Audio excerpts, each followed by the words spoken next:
Produção, é sério isso aqui? A gente vai fazer outro vídeo de Panteão de Saia Segunda? Mesmo? Porque assim, a gente já fez de todos os panteões, meio que já não tem mais assunto, o povo não vai curtir, vai ser chato. Vocês vão ver só. Esse panteão aqui, nota de rodapé de suplemento, é sério isso? Não, tá bem então. Só porque vocês pediram com jeitinho, né?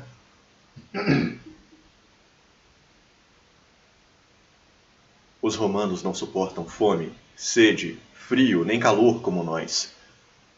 Eles necessitam de sombra e abrigo, pão e vinho e óleo, e se não os tiverem, perecem. Para nós, qualquer grama ou raiz serve de pão, o suco de qualquer planta como óleo, qualquer água como vinho, qualquer árvore como casa. A terra nos é familiar, é nossa aliada, mas para eles é desconhecida e hostil. Nadamos os rios nus, enquanto eles não os cruzam facilmente mesmo com barcos. Portanto, que os enfrentemos com audácia à boa fortuna. Mostremos que são lebres e raposas, tentando governar sobre cães e lobos. Prece de Bodica, a Andarta. A história romana de Dion Cássio. Se você quer aprender sobre os Nementodevos, você precisa saber antes de duas coisas. Uma, eles odeiam os Theoi, e tem muita razão para isso. Duas, eles literalmente estiveram fora do mundo por séculos, desde que foram extintos e nem mesmo eles sabem dizer por que estão retornando, reencarnando, gerando novos Erels. Novos Nemetons têm surgido. Vamos explicar esse fato primeiro. Almas gaulesas reencarnam. Isso está longe de ser uma exclusividade deles. Vários outros panteões também. Mas o método de reencarnação deles envolve uma gigantesca roda. Maior. Maior ainda. Ô, edição, tá de sacanagem, né? Enfim. Almas falecidas descem ao submundo, onde mergulham em águas que apagam suas memórias, para só então retornarem ao mundo limpas de suas lembranças anteriores. Até mesmo seus deuses seguem esse mesmo processo, o que no caso deles parece ter sido um processo bastante demorado. Ou isso, ou a roda literalmente se manteve parada todo esse tempo, e só agora voltou a funcionar.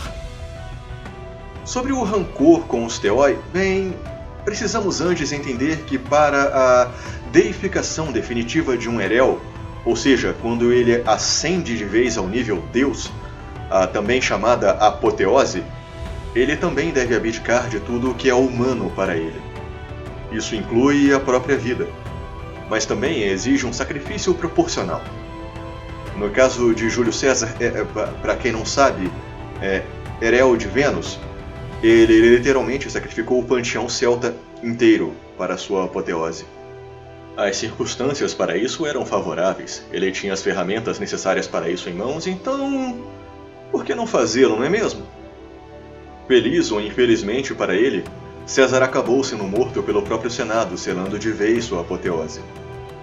Isso fez com que muitos dos deuses Theoi assumissem novos mantos, como Apolo Belenos e Sulis Minerva. A única poupada dentre os Nementodevos foi Epona, deusa dos cavalos, que pediu rendição aos conquistadores Theoi. Ela ganhou um lugar no Olimpo, mas é considerada até hoje uma traidora por todo o resto do próprio panteão. Um dos meios usados para isso pelo próprio César é o fato do poder dos Nementodevos estar fortemente ligados aos Nemeton, portais para o mundo superior do panteão, que, aliás, também são a origem do nome do panteão. Um Nemeton é simplesmente um lugar naturalmente relacionado ao mundo superior. Porém, para funcionar como um portal propriamente, precisa de uma chave, um memento.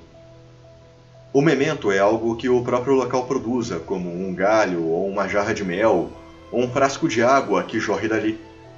Mas deve primeiro passar por um ritual para exercer essa propriedade.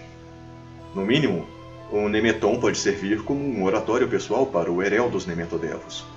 Sem Nemetons, literalmente não existem Nementodevos. Isso quer dizer, obviamente, que eles valorizam bastante esses locais, verdadeiros tesouros divinos para Erels, deuses e druidas do panteão. Sim, eles têm druidas. Ah, mas é claro que você conhece os druidas. Não, eles não se transformam em animais. Isso na verdade é mais uma maldição que alguns personagens da mitologia irlandesa sofrem, e raramente alguns outros manifestam isso como algum tipo de poder.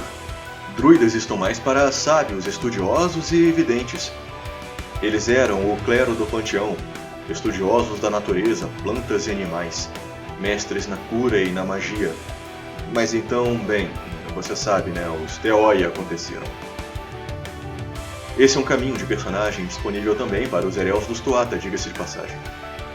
Os Nementodevos são um panteão literalmente renascido. Tanto deuses quanto seus Ereos estão preocupados prioritariamente com a reconstrução do panteão em si. Buscar novos Nemetons, recuperar os antigos, vingar antigos rancores ou criar novas alianças.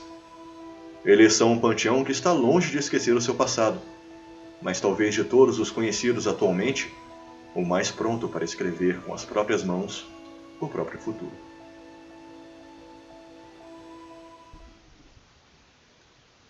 Ainda em tempo, essas informações podem vir a não ser um retrato muito fiel da cultura gaulesa antiga.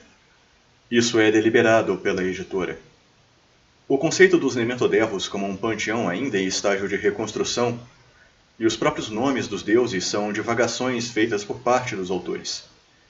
Eles até recomendam livros de especialistas na área, que podem vir a ser úteis caso você prefira uma outra abordagem a essa mitologia e cultura. Assim sendo, não é nossa intenção transmitir um retrato errado ou injusto dos Nementodevos. Esperamos que você também tenha gostado deles, assim como nós, porém.